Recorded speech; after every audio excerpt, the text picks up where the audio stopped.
बिस्मिल्लाहिर्रहमानिर्रहीम, अस्सलाम वालेकुम। ईद मुबारक टू ऑल ऑफ़ यू।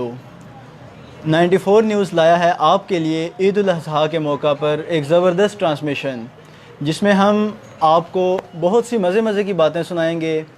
तो आज मेरे साथ मौजूद है टीम 94 न्यूज़, जिसमें मेरे दाएं जानिब विराजमान हैं वॉइस ऑफ मंडी बहाउद्दीन गुलफ़ाम साबिर साहब। उनके साथ मौजूद हैं अवैस तुराब। मेरे बाएं जानिब मौजूद हैं अवैस एजाज़ और उनके साथ मौजूद हैं उमर अशरफ। तो नाज़रीन, ईद उल अज़हा मुसलमानों का एक बहुत बड़ा त्यौहार है जिसके बहुत से अगराज़ व मकासद हैं, और ये एक सुन्नत इब्राहीमी की पैरवी के तौर पे मनाया जाता है। इस पे ईद कुर्बान, इससे कबल हज और इसकी तमाम तर रिवायात इस्लाम के मुताबिक हैं। तो हम अपने प्रोग्राम का बाकायदा आगाज़ करते हैं। हम अपने मेहमानाने गिरामी को शामिल करते हैं अपने प्रोग्राम में। इनसे पूछते हैं कि ये ईद कैसे मनाते हैं। जी अवैस। बिस्मिल्लाहिर्रहमानिर्रहीम, अस्सलाम वालेकुम। सबसे पहले तो मैं आप तमाम दोस्तों को और टीम 94 न्यूज़ की जानिब से तमाम अहले इस्लाम को ईद मुबारक कहूँगा। और सबसे पहले तो मनाने की बात अगर आए तो जब हम छोटे थे तो काफ़ी अल्लाह गुल्ला करते थे। इन जो है दोस्तों के साथ निकल जाना, सुबह सवेरे उठना, वालिदैन का वो जगाना, और जो मीठी चीज़ें बनी होती, सवैयाँ वगैरह, खीर वगैरह बनती थी, उसको जो है हम खाते और निकल जाते नहा धोकर ईद पढ़नी। और फिर दोस्तों के साथ बाज़ार निकलना, घर वालों से ईदी लेनी। तो सब चीज़ें ऐसी थी जिनको अब हम मिस करते हैं, क्योंकि जैसे जैसे इंसान की जो उम्र बढ़ती जाती है, जैसे जैसे इंसान बलोगत की जानिब आता है, तो उसकी जो ख्वाहिशातें बचगाना होती हैं वो काफ़ी हद तक कंट्रोल आ जाती हैं। तो इस वजह से वो जो चाशनी है, वो जो मोहब्बत है और जो मज़ा है उसमें बचपन की ईद में और अब की ईद में, वो काफ़ी फ़र्क है उसमें हमें देखने को मिलता है। तो अब की ईद जो है ना, वो बस ईद है। सुबह उठना, नमाज फ़जर अदा करना, उसके बाद थोड़े बहुत जो काम होते हैं उसको निपटा कर नमाज फ़जर के बाद ईद की तैयारी करना, और सुबह सवैयाँ या जिस तरह वो कल्चर हमारा बना हुआ है उसके मुताबिक फिर हम निकलते हैं जनाब ईद की जानिब। और नमाज ईद अदा करने के बाद दोस्तों के साथ गपशप, और जैसा कि आजकल अब हमारे भी जो है वो छोटे छोटे मतलब भतीजे वगैरह हैं, भांजे हैं, तो उनको ईदी देना और उनके साथ गपशप करना। पहले होता था कि हम जो है वो ईदी देते थे, तो लेकिन आज वो टाइम आ चुका है कि मतलब एक इधर से आता है चाचू जी ईद नहीं, शायद आपको अपने बचपन के गुजरने के दुख से ज़्यादा इस चीज़ का दुख है कि जो पहले आप दूसरों की जेबों से पैसे निकलवाते थे, अब शायद आपकी जेब से निकलते हैं। कुछ ऐसा भी समझ लीजिए, क्योंकि जो है ना, कभी होता था कि हम जनाब इधर अम्मी के पास गए, अम्मी ईद दें, अबू के पास गए ईद दें, भाइयों के पास लिहाजा फुफ्फो के पास, खाला के पास। लेकिन अब वही हमारे साथ हो रहा है। चलें, अभी हम मैरिड तो नहीं है, लेकिन वो जो छोटे छोटे भतीजे हैं, भांजे हैं, छोटे बहन भाई हैं, तो वो काफ़ी अब जो हमारी जेबें खाली करवाते हैं। यही होता है कि एक दो जो है वो हमें भी एक दो वालिदैन से मिल जाती है, बड़े भाई से मिल जाती है, लेकिन वो जो पहले वाला काम है ना, वो काफ़ी हद तक खत्म हो चुका है। जी बिल्कुल, अवैस ने बड़े ज़बरदस्त तरीके से बताया कि ये अपनी ईद कैसे सेलिब्रेट करते हैं। तो ये जब बात कर रहे थे तो मुझे एक बड़ा ज़बरदस्त शेर याद आया कि ये दौलत भी ले लो, ये शोहरत भी ले लो, भले छीन लो मुझसे मेरी जवानी, लौटा दो मुझको वो बचपन का सावन, वो कागज़ की कश्ती, वो बारिश का पानी। तो वाकई बचपन की हमारी तमाम तर यादें एक वो ऐसी यादें हैं कि वो हम अनमिट नकूश छोड़ जाती हैं हमारे जहन पे, और हम उनको कभी भूल नहीं सकते। तो उन्होंने तो बताया कि जनाब उनको सबसे ज़्यादा दुख इस चीज़ का है कि वो जो हाँ उनको वो जो पैसा कमाते होते थे, अब वो उनकी जेब से भी जा रहा है। तो आप बताएं कि आप किस तरह से ईद मनाते हैं, और आपका क्या अलमिया है कि आप क्या समझते हैं कि आपको किस चीज़ का दुख होता है, अब बचपन के गुजर जाने का, या शायद वो उस पैसे का कि जो जिसकी सर्कुलेशन जो है वो अब इन्वर्स हो चुकी है। नहीं उमर भाई, काम वक्त जाने का, वक्त आने का, देने का लेने का, ये एक रौनक होती है। बिल्कुल सही बात जो है। होती है चांद रात से शुरू। चांद रात को हम जब पता चलता है जी आज ईद है, जैसे छोटी ईद की होती है, बड़ी ईद का तो वैसे ही पता होता है सुबह ईद है, आज 9 जुलाजा, सुबह 10 जुलाजा, सुबह ईद है।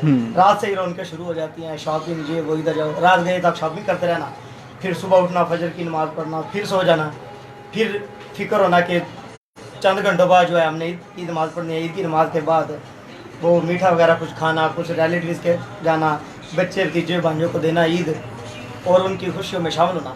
क्योंकि वो जो कहते हैं, देसी ज़ुबान में कहते हैं, बड़ों की क्या ईद है, ईद होती है 2 की, एक बच्चों की और पठानों की। बड़ों की क्या ईद है, वैसे हो गया, रौनक वगैरह होती है। सही बात है। उसके बाद रिश्तेदारों वगैरह के लिए आज जब दूसरा दिन आता है तो फिर जो शादीशुदा हैं उनको पता है हमने शादीशुदा हैं, हमने दूसरे दिन क्या करना है। हाँ, आज तो पूरे पाकिस्तान में जनाब ससुराल डे मनाया जा रहा है। शाप पर आगे लटकाया, बड़ी बेटी को पीछे बिठाया, पीछे वाइफ, दरमियान में बेटा, और फिर ससुराल की सही बात है जी, सही दूसरे बात दिन है। कैसा होता है। और दूसरा जो भाई कह रहे हैं कि मिलने वाला और देने वाला, ये वक्त की बात है। पहले लेते थे, अब देते हैं। अब जो आगे एज आएगी सारी ये देने वाली है, लेने वाली से ऐसे ही है ये। स्कूल लाइफ, कॉलेज लाइफ जो होती है ये लेने वाली होती है। सही उसके बात बाद जो बिजनेस लाइफ आती है ना, उसके बाद आपने देने या जो भी दे ले।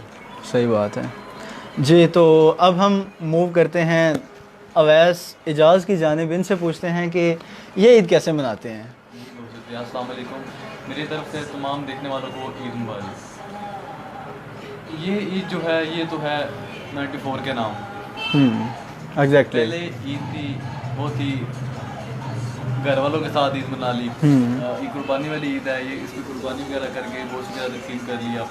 दूसरी ईद है उस पर वो चांद रात का मज़ा होता था। जो ईद थी वो पहले बचपन में होती थी, वो पस्तोले लेना। हाँ। ईदी अब एक से ईदी ले लिया, बाबा से ले लिया, अब माइंड में होना यार नेक्स्ट ईदी किससे लेनी है। अच्छा, वो एक तो कभी डबलिंग भी लगाई आपने कि एक दफ़ा बाबा से ले ली, फिर किसी ना किसी तरह से किसी और बहाने से आ गए जनाब कि पहले वाली कम थी, या किसी भी बहाने से आपने दोबारा निकलवा लिए हों पैसे? मेरा तो ये हिसाब था, जब मैंने लेनी है ना ईदी, जितनी भी दे दे मुझे, अच्छा। मेरे लिए कम ही है। शुरू दिन से मेरा ये हिसाब है, मुझे कम ही लगनी है। अच्छा, आपकी डिमांड्स बचपन से ही आई हैं? बचपन से ही आई हैं। अच्छा। तो ये है कि जब ईदी मिल जाए उसके बाद वो जब पता लग गया ना खत्म होने वाली है, उसके बाद फिर अगला नेक्स्ट प्रोसीजर शुरू हो जाता है, वो किससे लेनी है। अगर सबसे ले लिया उसके बाद फिर बाबा की बारी आ गई, फिर हमारी अच्छा। कुर्सी आ गई। ईद तो है कुर्बानी करके खाना वगैरह खा घर वालों के साथ, उसके बाद छुट्टी हुई है, बस यही प्रोसीजर है इस ईद पे। जी उमर अशरफ साहब, आप बताएं कि आप ईद कैसे मनाते हैं? पहले तो तमाम पूरी टीम को और हमारे देखने वालों को ईद मुबारक। खैर मुबारक। ये तो हमारी यही है, पहले बचपन में ईद थी, आप तो तकरीबन काम पे गुजर जाती है।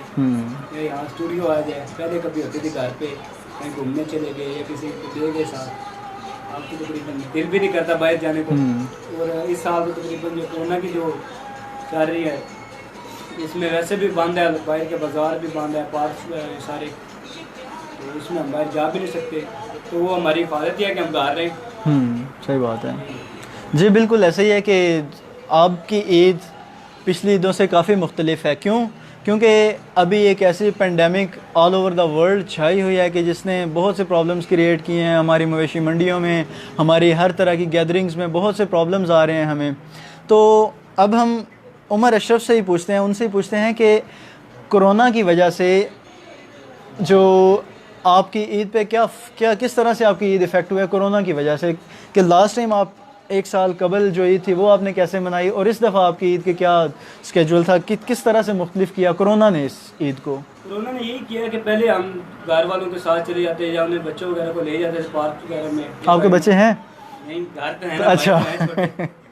ठीक है। तो उन्हें ले जाते थे या बड़ों के साथ चले जाते थे कहीं। तो अब वो जो है आउट ऑफ सिटी भी नहीं जा सकते हम। Exactly. तो यहाँ पार्क वगैरह जो मार्केटें हमारी वो भी बंद है। सही बात तो है। उससे काफ़ी फ़र्क पड़ा है कि आप सिर्फ घर तक महदूद रह गए हैं। Exactly. या कोई रिश्तेदार कोई आ गया वहाँ या किसी घर चले गए, इससे ज़्यादा तो उनका इंजाम नहीं सकता। आप बताएं जी कि कोरोना ने किस तरह से आपकी ईद को इफ़ेक्ट किया है? मुझे तो मेरे ख्याल से कोई फ़र्क नहीं पड़ा। अच्छा। आज तक किसी घर वालों को लेके नहीं गया साथ। अच्छा। जाना भी है, खुद चला गया। ज़्यादा मैं ईद अच्छा, वाली घर खुद वालों के अलावा किसको लेके जाते हैं आप? किसी को लेके जाता, मैं खुद को भी लेके जाता। अच्छा। सो के गुजरती है, या फिर आजकल हमारा ट्रेंड चला हुआ है पबजी वाला। हाँ। पबजी जिंदाबाद है। तो वो पबजी खेल के तो मेरा नहीं ख्याल कोई मैंने इसी ईद या मैं कोई हो मेरी इसमें आउट ऑफ सिटी में गया हूँ, कभी भी नहीं किया मेरे ख्याल से। हाँ बाकी ईद का मज़ा शायद जो अपने घर में होता है वो कहीं और नहीं होता। नानिहाल के अलावा मैं ईद कभी कहीं पे मनाई नहीं है। 2 से 3 ईदें नानिहाल में मनाई मैंने, उसके बाद जो ईदें घर हैं वो घर पे नहीं उसके अलावा। अच्छा जी, गुलफाम साबिर साहब, आपसे सवाल बाद में, पहले मैं आपसे पूछना चाहूँगा कि आज आप अपने नाजरीन को ईद के मौका पे क्या सुनाएंगे? मैं सर सॉन्ग सुनाना चाहूँगा जी ज़रूर ज़रूर। प्यारे भाइयों को।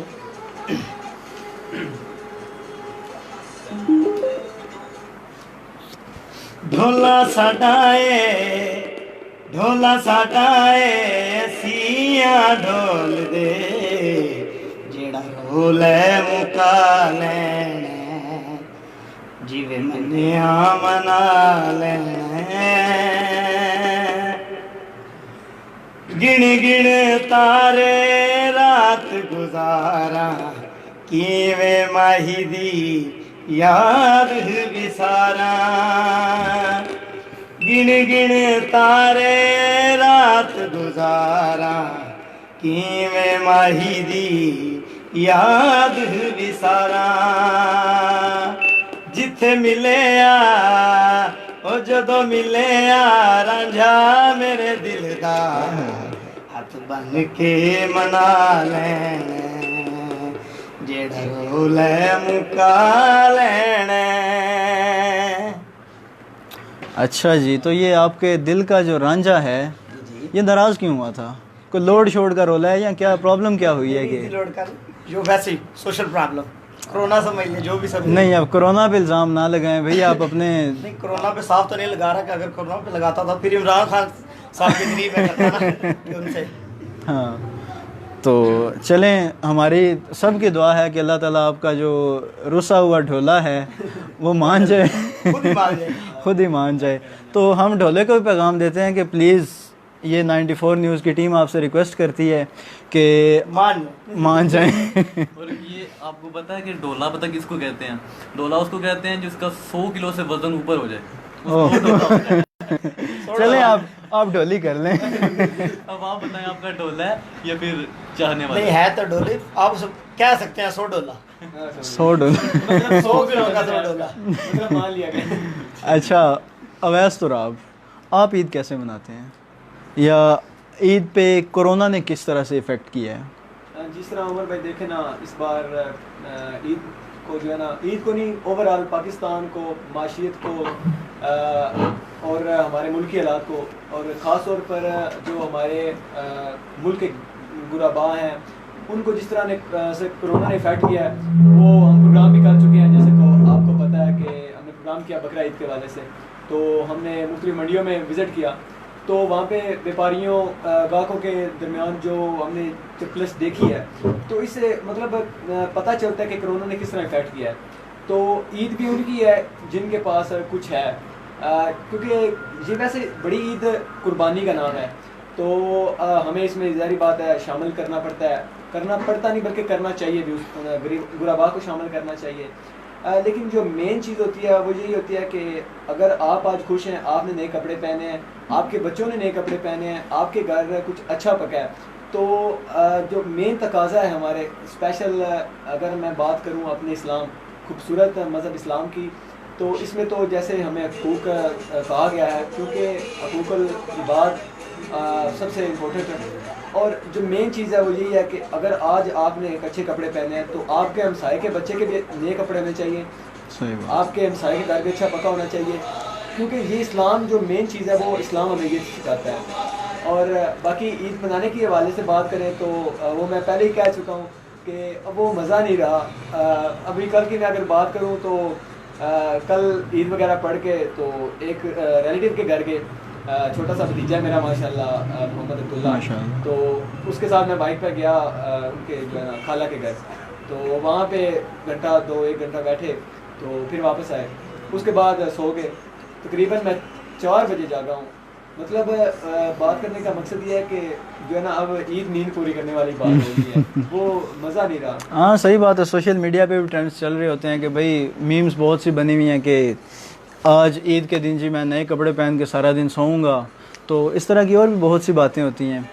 तो आप आज हमें कोई सॉन्ग सुना रहे हैं। मैंने सुना था कि आप कोई बड़ा ज़बरदस्त किस्म का सॉन्ग प्रिपेयर करके आए हैं हमारे जोर लिए। का आया है। नहीं, असल में सॉन्ग नहीं है, क्योंकि मैं काफ़ी दिनों से जो है ना वो थोड़ा खांसी ज़ुकाम में जो है ना वो मुझे है, तो आज भी आप देख रहे होंगे कि मेरी आवाज़ में जो काफ़ी भारीपन है, तो इस वजह से लेकिन मैं कोशिश करूँगा Sure. कि जो है ना एक दो फिक्रे जो मैं कोशिश करूँगा। जी बिल्कुल, ज़रूर ज़रूर। मेरा फेवरेट सॉन्ग है जो है दिल दियाँ गल्लां, तो मैं कोशिश करूँगा उसकी 2-3 लाइनें। Why not.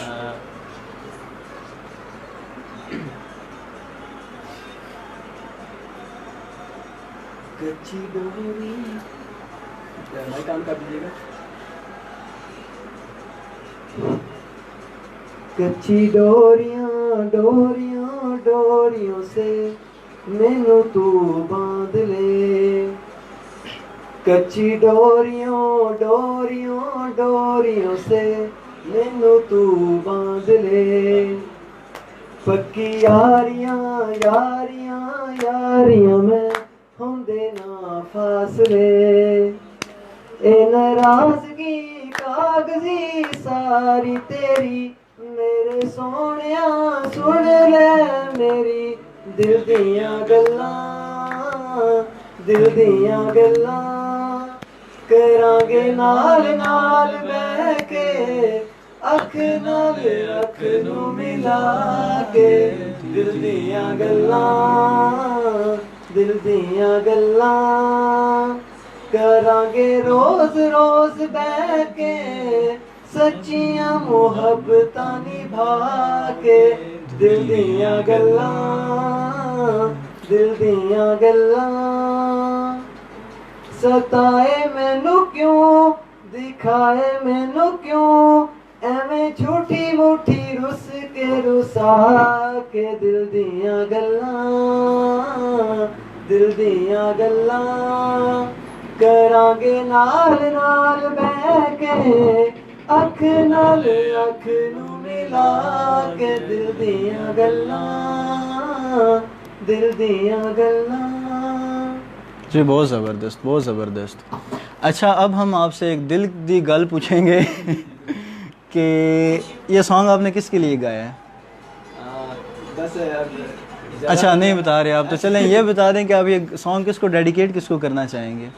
सबसे पहले तो मैं ये सॉन्ग डेडिकेट करता हूँ अपने जो दोस्त है, मेरा फेवरेट अनस गोंदल, कासम अली तार, और मेरे सबसे अच्छे और जो मुझे मोटिवेट करते हैं किसी भी काम के लिए, मेरे बड़े भाई क्या हाल हैं, अली हसन गोंदल, यूटी टेक्सला से जो है ना इंजीनियर है माशाल्लाह, और उनको ये मैं डेडिकेट करता हूँ। इसके अलावा किसी और को भी करता हूँ, तो अगर जी ये वो असल में एक्चुअली हम वो जो किसी और है ना आपका, हम वो सुनना चाह रहे थे। बस ऐसे समझ लें तो कि किसी और को dedicate उम्मीद है किसी और ने सुन लिया होगा। हाँ, अगर किसी और ने सुन लिया तो वो जो नाराज़गी कागजी है वो ख़त्म कर दें आप भी। हमारे दोनों जवानों के जो बोला कि झूठी मूठी उसके कोरोना से ज़्यादा मसला शायद हमारे जवानों को ये ढोले की नाराज़गी का होता है। जी जी, तो आजकल तो मैट्रिक के बाद ये शुरू हो जाता है, ट्रेंड बन चुका है ना। चलें, रिक्वेस्ट है कि बचें इन चीज़ों से। वैसे ये जो ढोले रुसाने वाली बातें हैं ना, अपने फ्यूचर पे ध्यान दे। वैसे ज़्यादा ऐसे ही है ना। तो अच्छा, अब हम भाई कंफर्म है ना? मैं इसका बात तो कुछ नहीं बोल सकता। ये शायद आप ऑफ कैमरा बताएंगे कुछ हमें। आई थिंक ये तो बड़ी अच्छी बात है ना, हम दोनों ने जो है वो कुछ हाँ, आपने कुछ दिल की बात। उमर अशरफ भी खामोश हो गए। हमारे यहाँ दिल चाह रहा है। कुछ गड़बड़ है यहाँ पे भी, कुछ दाल में काला है। मैं चाहूँगा ये सवाल उमर भाई, ये फिर दाल पूरी की पूरी काली ये हमारे बॉस है इस काम में। लग रहा है, इनकी स्माइल से लग रहा है जब से खामोश बैठे हैं ना, इन दो सब का शुगल देख रहे हैं। जी जी, जिस स्कूल के हम स्टूडेंट हैं वो उसके प्रिंसिपल हैं। अच्छा जी, तो अब हम उमर अशरफ से पूछेंगे कि आप अपने नाजरीन को ईद के हवाले से क्या पैगाम देना चाहेंगे? ईद के हवाले से कोरोना के अलावा ये फिलहाल तो कोरोना ही है ये, उसमें ये क्योंकि बाकी ईदें तो हमारी जो है ना अभी आने वाली दुआ ही है कि ये कोरोना चला जाए पहले तो। आमीन ठीक है, आमीन। तो अब अगर जो आज का पैगाम हमारा यही है कि आप घरों में रहें, एहतियात करें, बिल्कुल सही बात। ठीक है, और हुकूमती SOPs पर अमल करें, क्योंकि एग्जैक्टली, अगर हम अमल नहीं करेंगे तो हुकूमत हमें ज़बरदस्ती तो करवा नहीं सकती। सही तो बात हमने है, खुद करना है, तो उसी से फिर हम बच सकते हैं। सही बात है। ये तो पैगाम हो गया नाजरीन का। जो अपने जो आपको देखने वाले हैं उनको मेरे देखने वाले ध्यान नहीं देंगे। अवैस आप नाजरीन को बाद में पहले अपने देखने वालों को पैगाम दें। जो मेरे देखने वाले हैं उनको मैंने बोला था आ जाना, वो कह रहा मैं बनता ही नहीं है। चलें, ये आपकी बैड लक हुई। तो नाजरीन को क्या पैगाम देंगे आप? नाजरीन को यही पैगाम है, SOPs पर पूरा अमल किया जाए। ये एक छोटी बीमारी, इसको ना समझा जाए। ये एक हमारे लिए एक बड़ा चैलेंज समझ लें, चैलेंज आ गया हमारे लिए। SOPs पर अमल करके खुद को भी बचाएं, अपने साथ जो और लोग हैं उनको भी बचाएं। जी बिल्कुल, ये जो टीकों वाले मिथ्स हैं जी, टीका लगा देते हैं तो हमने हॉस्पिटल नहीं जाना। बाकी दुनिया जनाब कोरोना आया तो लोग हॉस्पिटल जा रहे हैं, हमारों ने हॉस्पिटल जाना छोड़ दिया कि वहाँ पे टीका लगा के मार देते हैं। तो अवैस इजाज़ अल्हम्दुलिल्लाह कोरोना से रिकवर हो चुके हैं। तो ये बिल्कुल जिस तरह से कह रहे हैं कि इसको आप बिल्कुल छोटी सी बीमारी ना समझें कि जी ज़ुकाम हुआ ये हो, ये वाकई एक सीरियस प्रॉब्लम है। तो इससे आपको ख़ुद भी बचना और आपको अपनी फैमिली को भी इससे बचाना है। गुलफाम साबिर साहब, आप क्या कहना चाहेंगे अपने नाज़रीन को? मैं भी बिल्कुल जैसा आप बोल रहे हैं कि अपने आप की एहतियात करेंगे तो अपने आप की। सही क्योंकि जो बोला है अल्लामा इकबाल साहब ने फरमाया है कि खुदा ने आज तक उसको उनकी हालत, जिसको ना हो ख्याल अपनी हालत के बदलने का, हम खुद एहतियात करेंगे तो तब हम बच सकेंगे। हम बोले नहीं मुझे कुछ नहीं होता, उससे बस परहेज करना है, उससे कोई पता नहीं किसको है किसी को बिल्कुल नहीं ऐसे ही है, है। टेस्ट तो आपको ऐसे नहीं लगा सकता जैसे कि किसी को अनासर होंगे तब वो टेस्ट कराएगा तब वो कंफर्म होगा। सही बात है। एहतियाती तदबीर पर अमल करना चाहिए सभी को। जी अवैस साहब, आप? सबसे पहले तो जो है ना वो मैं अपने कुछ दोस्तों को जिन्होंने हमारे इस प्रोग्राम को जो है वो देख रहे हैं उनको मैं जो है खुश आमदीद पहले कहता हूँ उमर भाई के तवस्सुल से, और 94 न्यूज़ की जानब से उनका शुक्रिया अदा करता हूँ। कुछ कमेंट्स हम शामिल करेंगे। आज मोहम्मद अली रज़ा हमारा साथ दे रहे हैं। Love for my dearest M Umar Hasan Gondal and bro वैसवा Gondal, wish you a very very happy Eid. बहुत शुक्रिया, thank you so very much, thank you so much. इसके अलावा अजहर चट्टा साहब हैं हमारे साथ, अस्सलाम वालेकुम। वालेकुम सलाम भाईजान। मज़हर इकबाल गोंदल साहब टॉप फैन है हमारे, अस्सलाम वालेकुम जनाब, प्रोग्राम बहुत अच्छा है, मेहमानों को सलाम। जी वालेकुम अस्सलाम and thank you so much. Mohammad Ali साहब कह रहे हैं कोई उमर से भी पूछ ले कि उसके ढोले को सबसे पूछे जा रहा है। उमर से जी जनाब अब देख ये उमर के अब उमर हसन गोंदल के बारे में ये सवाल किया जा रहा है। अस्तगफिरुल्लाह, मैं तो उधर जा रहा था। उमर हसन गोंदल के बारे में भाई मोहम्मद अली साहब जनाब आप के जो है ना वो हमने आगे बात डिलीवर कर दी है जी। आपको उमर भाई से ये पूछेंगे सवाल है क्योंकि हम जो है जवाब दे चुके हैं, मैं गुलफाम भाई अवैस भी जवाब दे चुका है। इनका भी जो है ढोला लेकर नाराज है क्योंकि कुछ दोस्तों को खबर है, क्योंकि दोस्त जो है वो साथी होते हैं हर काम पे। तो देखते हैं, इनसे भी पूछते हैं जनाब। राना अब्दुल्ला राजपूत हमारे साथ हैं, अस्सलाम वालेकुम जनाब सब भाई जी। वालेकुम सलाम, बहुत शुक्रिया जनाब। इसके अलावा हमारे साथ मिर्ज़ा अनायत हैं, खुरम सिकंदर गोंदल फ्रांस से हमें देख रहे हैं जनाब, बहुत शुक्रिया, thank you so very much. जी मैं उमर भाई की जाने पाता हूँ, उनसे पूछते हैं कि इनका ढोला जो है ना वो भी नाराज़ है लगता है, लेकिन ये बता नहीं रहे हमें। सवाल वैलिड है आपका, लेकिन जवाब जो है ना वो इंतहाई गंभीर है। तो वो हम ऑफ स्क्रीन उनको भी बता देंगे, आपको भी बता देंगे। तो ये क्वेश्चन पब्लिक करने वाला नहीं है शायद। तो हम आज का प्रोग्राम कंक्लूजन की तरफ जाते हैं कि बल्कि पहले हम गुलफाम साहब से कोई एक और कुछ पब्लिक डिमांड आई है कि जनाब गुलफाम साबिर साहब से एक और कोई सॉन्ग या नगमा कुछ भी सुना दें। तो जी गुलफाम साबिर साहब, आप अब अपने फैंस को क्या सुनाएंगे?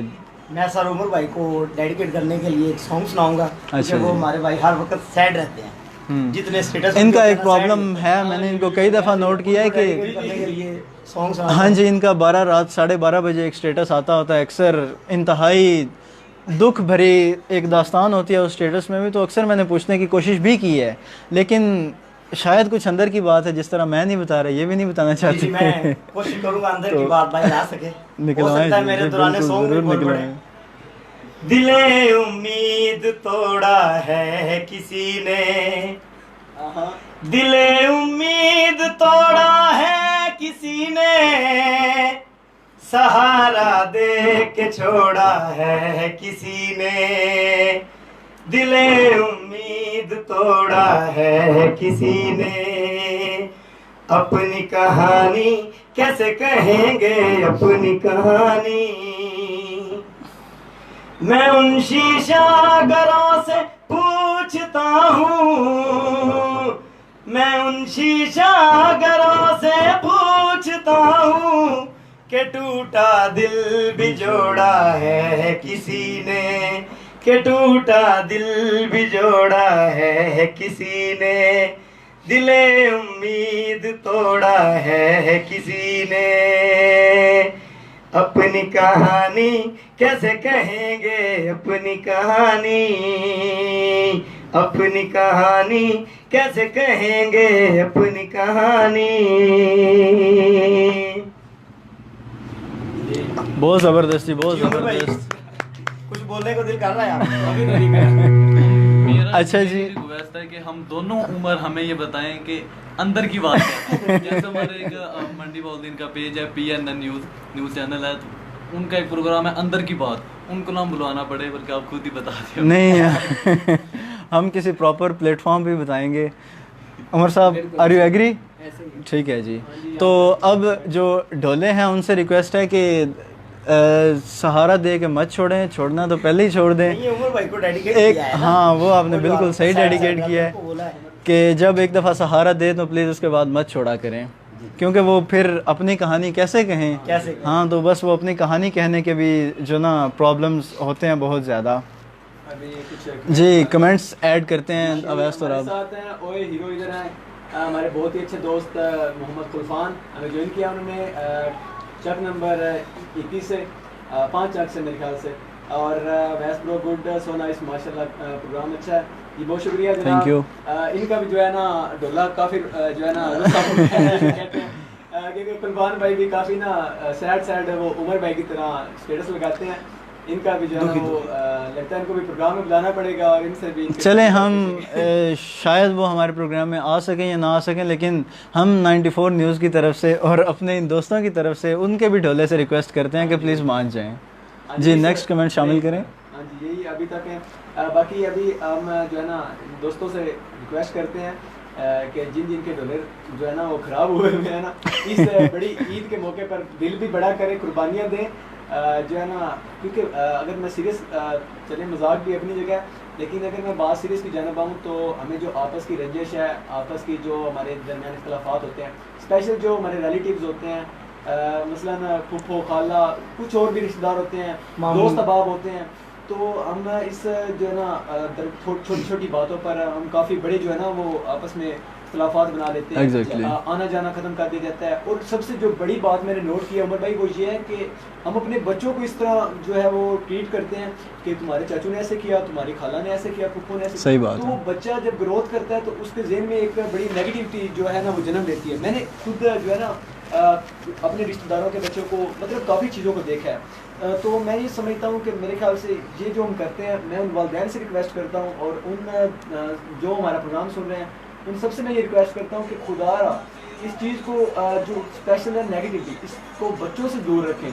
क्योंकि और इस ईद के मौके पर, इस बड़ी ईद के मौके पर 94 न्यूज़ की जानब से मैं आपको ये जो है ना वो मैसेज देना चाहूँगा, आपके सामने जो है इल्तमास करना चाहूँगा कि खुदारा अपने बच्चों को इस तरह ट्रीट ना करें, अपने बच्चों को और बड़ों को भी अपने दिल को बड़ा करें।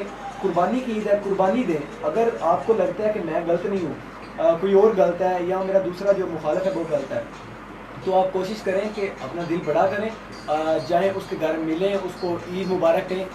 यकीन माने अगर मैं और फ़र्ज़ करें उमर भाई हैं, हम नाराज़ हैं, तो मैं अगर उमर भाई के घर चला जाता हूँ तो ये नहीं कहेंगे चल यार तू निकल, बल्कि ये बड़े प्यार से मिलेंगे। यही मोहब्बत है, यही हमें जो है दरस देता है। कुरान पाक में भी फरमाया गया है कि जो है ना आपका खून और ये जो गोश्त है वो नहीं पहुँचता, बल्कि आपकी नीयत पहुँचती है। यही हम हिसाब हमारे अमाल का है, हमारे अमाल का दारोमदार नीयतों पर है। तो जो है ना मेरे ख्याल से हमें इस बड़ी ईद के मौके पर दिल को बड़ा करना चाहिए, चीज़ों को जो है ना वो समझना चाहिए, इख्तलाफात से दूर रहना चाहिए, मोहब्बत, चाशनी, दोस्ती, इंसानियत को फ़रोग़ देना चाहिए। जी बिल्कुल जी बिल्कुल, बहुत ज़बरदस्त पैगाम दे रहे हैं अवैस तुराब। तो अब हम प्रोग्राम को कंक्लूड करते हैं इस बात के साथ कि बड़ी ईद पर अपनी कुछ आदात को भी, जहाँ पे आप जानवर कुर्बान करते हैं वहाँ पे आप अपनी कुछ बुरी आदात को भी कुर्बान कर दें। जहाँ पे आप जानवर कुर्बान करते हैं वहाँ पे आप अपने दोस्त, अहबाब, रिश्तेदार जिनसे आपकी छोटी छोटी बातों पे कुछ ना कुछ नाराज़गियाँ चल रही हैं, आप उनको भी कुर्बान कर दें। इसी तरह जहाँ पे आप गोश्त तकसीम करते हैं वहाँ उसके साथ साथ आप मोहब्बत तकसीम करें, और अपनी जो ख़ानदानी मसाइल हैं छोटी छोटी वजूहात की बिना पर खुदारा उनको ख़त्म कर दें। क्योंकि एक हदीस है कि अगर झुक जाने से तुम्हारी इज़्ज़त कम हुई, तो हज़रत सल्लल्लाहु अलैहि वसल्लम ने फरमाया था कि अगर झुक जाने से तुम्हारी इज़्ज़त कम हुई तो क़यामत के दिन मुझसे ले लेना। तो इससे बड़ी गारंटी हमें क्या चाहिए।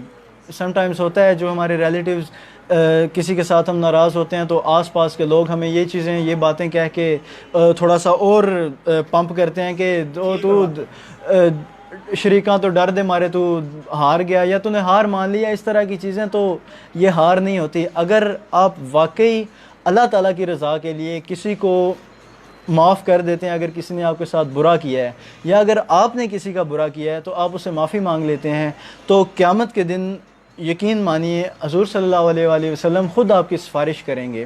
तो ये छोटी छोटी बातें हैं, इनको आप अपनी ज़िंदगी में, इनको सिर्फ़ किताबों तक महदूद ना रखें, इनको सिर्फ़ कुरान मजीद को सिर्फ़ सवाब की हद तक महदूद ना रखें, इनको अपनी ज़िंदगी में थोड़ा सा लेके आएँ, अपनी प्रैक्टिकल लाइफ में इन चीज़ों को ऐड करें। तो इसके साथ आज हम और कुछ मज़ीद हैं चीज़ें कि जो कोरोना के हवाले से एहतियाती तदाबीर हैं या और इस तरह की कुछ चीज़ें हैं, तो आप उन पे भी लाज़िम व मलज़ूम अमल करें। क्योंकि अगर अल्लाह ना करे आपको कुछ होता है तो हुकूमत के लिए अगर एक जगह पे एक नंबर है उसमें 10,000 है, 15,000, 20,000 है, उसमें +1 हो जाएगा बस। हुकूमत को इससे ज़्यादा कोई फ़र्क नहीं पड़ना आपसे, आपके घर वालों को फ़र्क पड़ता है आपसे, क्योंकि आप एक शख्स उनकी पूरी दुनिया होते हैं। तो इन चीज़ों से भी आपको थोड़ा सा सीखना चाहिए। जो हमारे ऊपर पेंडेमिक्स हैं या ये सब चीज़ें हैं, तो इनको थोड़ा सा सीरियस लेके इन चीज़ों को अपने जो ना प्रॉब्लम को वाकई प्रॉब्लम समझें और उसको हैंडल करने की कोशिश करें, रादर देन सेइंग कि ठीक है अल्लाह मालिक है। अल्लाह तो मालिक है ही है और हर चीज़ में मालिक है। भाई आपको शुगर होती है, क्यों इलाज करवाने जाते हैं, क्यों इंसुलिन के टीके लगवाते हैं, तब अल्लाह मालिक नहीं होता। आप जब कोरोना आ गया या कुछ ऐसी प्रॉब्लम्स आती हैं, तो और भी बहुत सी ऐसी चीज़ें हैं ना कि जो आप सिंपल कह देते हैं कि अल्लाह मालिक है। तो अल्लाह बिल्कुल मालिक है, लेकिन पहले आपको ख़ुद कुछ करना होगा अपने लिए। तो इस ईद के मौका पर हम आपको यही पैगाम देना चाहते हैं कि मोहब्बतें बाँटें, खुशियाँ बाँटें, खुश रहें, खुश रखें। तो 94 न्यूज़ की टीम की जानिब से आप सबको ईद की खुशियाँ ढेरों मुबारक हों। हमें यानी उमर अशरफ, अवैस एजाज़, गुलफ़ाम साबिर और अवैस तुराब और अपने मेज़बान मोहम्मद उमर हसन को दीजिए इजाज़त। अल्लाह निगहबान।